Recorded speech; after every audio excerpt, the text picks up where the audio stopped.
Hey friends, before the story begins, please subscribe to the channel. It helps more people find these stories, and your support truly means everything. The night my wife's uncle called the police on me, it was raining so hard in Milan that even the streetlights looked like they were drowning. 2 officers stood in our doorway while my wife, Sofia, wrapped a cardigan around herself like she was cold, though the apartment was warm. Behind her, in the living room, stood her uncle, Giancarlo Rinaldi, CEO of Rinaldi Logistics, philanthropist and family hero, his expression calm, almost bored. "This man has been threatening my staff," Giancarlo said smoothly, "and attempting to access restricted company systems." I stared at him, stunned. "That's a lie. I work there. I have access." "Not anymore," he replied quietly.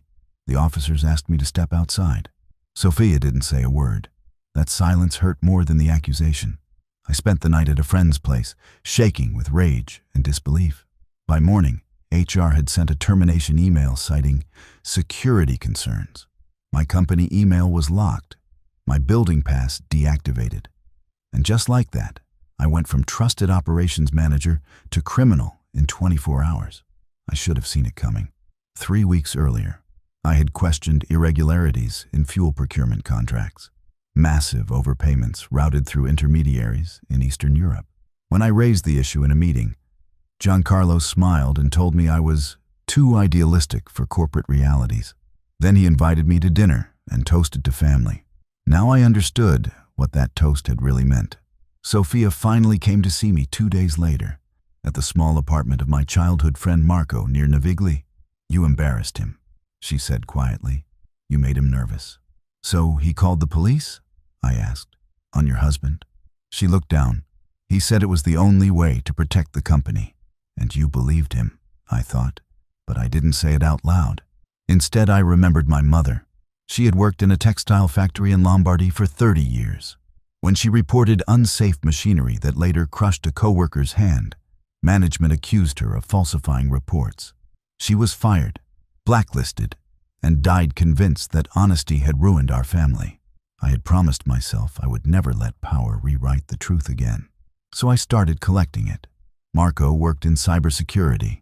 He showed me how to retrieve backups from my own laptop, files I had synced unknowingly, spreadsheets, emails, shipment logs. The more I looked, the clearer it became. Rinaldi Logistics wasn't just overbilling. They were laundering money through ghost subcontractors tied to organized crime. Fuel shipments marked as humanitarian aid were being rerouted and resold on the black market. Customs officials were being paid to look the other way. And Giancarlo wasn't alone. His board, his legal team, his political friends, all protected by a reputation built on donations and gala dinners.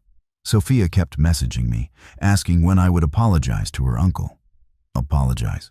For almost getting caught. I stopped replying. Instead, I contacted an investigative journalist in Rome whose articles had brought down 2 ministers. I didn't tell her my name. I just sent documents. Then I contacted European transport regulators. Then anti-mafia prosecutors. I didn't want a family scandal. I wanted a public reckoning. The story broke in early summer. Morning news, evening debates, hashtags.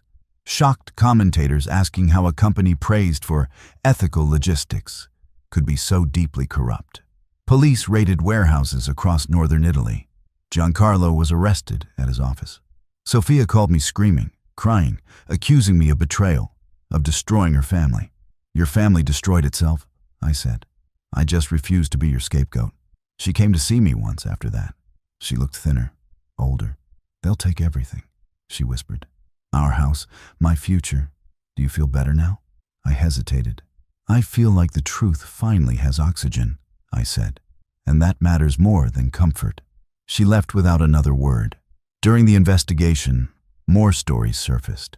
Drivers forced to falsify logs, immigrant workers underpaid and threatened with deportation, accidents hidden, bribes paid. People began to understand that corruption isn't abstract, it's human. Giancarlo's lawyers tried to claim I was a disgruntled former employee acting out of spite, but the evidence spoke louder than any narrative they could spin. He was convicted of financial crimes, conspiracy, and obstruction of justice. Several executives followed him into prison. Rinaldi Logistics collapsed. Sofia filed for divorce, not angrily, just formally. Like closing a contract, I signed the papers without protest, not because I didn't love her, but because love that demands silence in the face of harm is not love. It's complicity.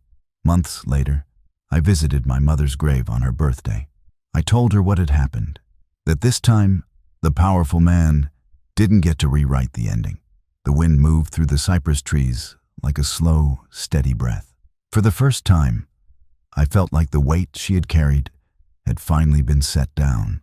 I didn't rebuild my career overnight. Some companies still saw me as trouble, but others saw something different, integrity, and that opened doors I didn't expect. Sometimes, late at night, I still think about that moment at the door. The police, Sofia's silence, Giancarlo's calm face, how easily power assumes it will always be believed, how often it's right, but not always. And not this time, because the truth doesn't need permission to exist.